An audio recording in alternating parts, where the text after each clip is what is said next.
공인회계사회가 추천하는 각 분야 전문 공인회계사들이 전해드립니다. 세금 줄여주는 솔루션 코너 절세 미남 절세 미녀 김리석 회계사님 나오셨습니다. 어서 오십시오. 어서 오세요. 안녕하세요. 김리석 회계사입니다. 네. 자, 오늘은 이주택자 양도소득세와 관련한 절세 방법을 알려주신다고 하는데요. 먼저 주제부터 함께 확인해 볼까요? 과장님, 구입한 오피스텔 가격이 많이 올랐다면서요? 좋겠어요. 그런데 요새 팔아야 할지 고민이에요. 왜요? 그냥 보유하면 안 돼요? 세금도 많은 것 같고 오를 만큼 올라서 이참에 팔아버릴까 남편과 상의 중이에요. 오피스텔 말고 지금 사는 아파트도 있으시죠? 2주택자라 양도세가 부담되시겠어요. 아니요. 오피스텔은 처음부터 주택이 아니고 업무시설로 신고해서 다주택자가 아닌걸요? 대학생이 월세로 산다고 하지 않으셨어요? 네, 맞아요. 그게 어때서요? 그러니까 2주택을 둘러싸고 지금 얘기가 오가는 게 오피스텔과 아파트를 보유했으니 2주택자다, 아니다. 이게 업무용 시설로 신고했으니까 2주택자가 아니다. 이러는데 만약에 업무용으로 신고한 오피스텔에 지금 뭐 웹툰에서 나왔던 것처럼 대학생이 산다는 게 뭐 2주택, 다주택과 연관이 돼 있다는 얘기인가요? 네, 관련이 있습니다. 오피스텔은 건축법상 업무시설에 해당됩니다. 예. 다만 세법에서는 임차인이 해당 오피스텔을 사용한 객관적인 용도를 기준으로 주택인지 아닌지 여부를 판단하고 있습니다. 네. 따라서 이 경우엔 2주택자가 되는 것입니다. 네. 그러니까 이 사례에서는 이제 이주택자가 되니까 오피스텔을 팔게 되면 양도세가 부담이 될 수밖에 없을 것 같은데 그러면 오피스텔이 이제 주거용이냐 아니면 업무용이냐에 따라서 세금이 얼마나 차이가 나게 되는 건가요? 네, 예를 들어 오피스텔과 아파트가 모두 조정대상 지역 내에 있고 예. 네. 오피스텔의 양도가액이 6억 원, 취득가액이 3억 원일 경우 오피스텔이 주거용이냐 업무용이냐에 따라 양도세가 최대 3천만 원 차이가 날 수 있습니다.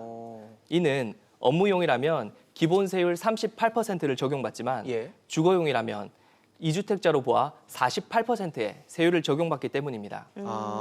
혹시 그러면은 2주택자가 양도세를 줄일 수 있는 방법은 없는 건가요? 네, 세 가지 방안을 생각해 볼 수 있는데요. 네.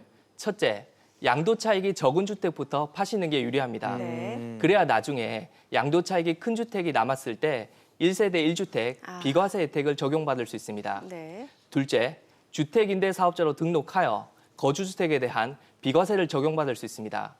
마지막으로 일시적으로 2주택을 보유했을 때 세금이 나오지 않는 방법을 생각해 볼 수 있습니다. 네. 그런데 일시적으로 이주택을 보유했을 때 그 양도세 비과세 혜택도 어떤 조건, 전제 조건이 있지 않나요? 네, 그렇습니다. 1, 2, 3 법칙을 기억하시면 좋을 것 같습니다. 네. 즉, 기존 주택을 취득한 날부터 1년 후에 신규 주택을 취득하고 2년 이상 보유한 기존 주택을 신규 주택 취득 후 3년 이내에 양도한다면 비과세 혜택을 받을 수 있습니다. 다만 기존 주택과 신규 주택이 모두 조정 대상 지역 내에 있다면 기존 주택에 2년 이상 거주를 하셔야 되고 3년이 아니라 2년 내에 양도하셔야 됩니다. 네. 지금 최근에 발표된 정부 정책 중에 12.16 부동산 대책에도 이 일시적 2주택자와 관련된 변경된 정책이 있다면서요? 네, 그렇습니다. 어떤 내용인가요? 네, 12월 17일부터 조정 대상 지역 내에서 신규로 주택을 취득하는 경우에는 취득일로부터 1년 이내에 해당 주택으로 전입하고 기존 주택에 1년 이내에 양도하셔야지 비과세 혜택을 받을 수 있습니다. 네. 1세대 2주택자라고 하면 이제 양도세를 줄이기 위해서 부부끼리 주택을 증여하는 방법도 있다고 하더라고요. 네, 그렇습니다. 배우자 간 증여를 활용해 예. 양도세를 줄이는 방법이 있습니다. 예. 즉 배우자 간에는 10년 주기로 6억까지는 증여세가 나오지 않아 이를 활용하는 것입니다. 네. 우리 사례를 보시면 아내 명의의 오피스텔을 직접 양도하는 것보다는 남편에게 증여 후 양도하는 것이 1억 2,400만 원의 세금을 더 줄일 수 있습니다. 예. 다만 증여 등기와 관련해서는 남편이 취득세를 부담하셔야 되고 예. 남편은 증여일로부터 5년 후에 양도하셔야 됩니다.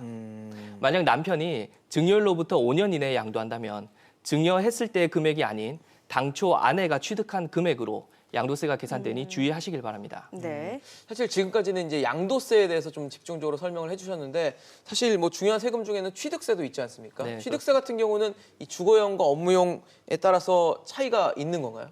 네, 차이가 있습니다. 취득세에서는 주거용 오피스텔이 업무용 오피스텔보다 더 세금을 줄일 수 있습니다. 다만 주거용 오피스텔을 주택임대사업자로 등록해야 취득세 감면이 가능한데요. 예를 들어 분양가 1억 원, 전용 면적이 59제곱미터인 오피스텔의 경우 주거용 오피스텔을 주택임대사업자로 등록한다면 업무용 오피스텔보다 취득세를 391만 원 더 줄일 수 있습니다. 네. 그러면 업무용으로 분양을 받았는데 실제로는 주거용으로 사용할 경우에는 세금 부분에서 혹시 주의해야 될 사항이 있나요? 네, 임대인이 오피스텔을 업무용으로 분양받았다면 네. 건물분 부가가치세 10%를 환급받을 수 있습니다. 다만 환급받은 후에 주택으로 용도를 변경하는 경우가 종종 있습니다. 네. 만약 오피스텔 취득 후 10년 이내에 용도를 변경한 경우에는 당초 환급받은 부가세를 추징당하게 됩니다.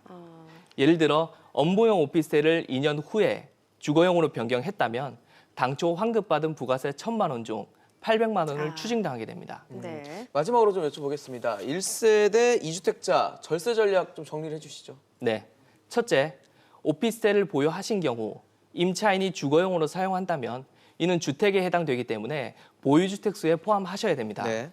둘째, 일시적 2주택 비과세 혜택을 받으시려면 1, 2, 3 법칙을 기억하시길 바랍니다. 즉, 기존 주택을 취득한 날부터 1년 후에 신규 주택을 취득하고 2년 이상 보유한 기존 주택을 신규 주택 취득 후 3년 이내 양도하면 비과세 혜택을 받을 수 있습니다. 네. 마지막으로 시세 차익이 있는 주택을 향후 5년 이상 보유할 예정이라면 배우자 간 증여를 활용하시길 바랍니다. 네. 오늘 말씀 잘 들었습니다. 감사합니다.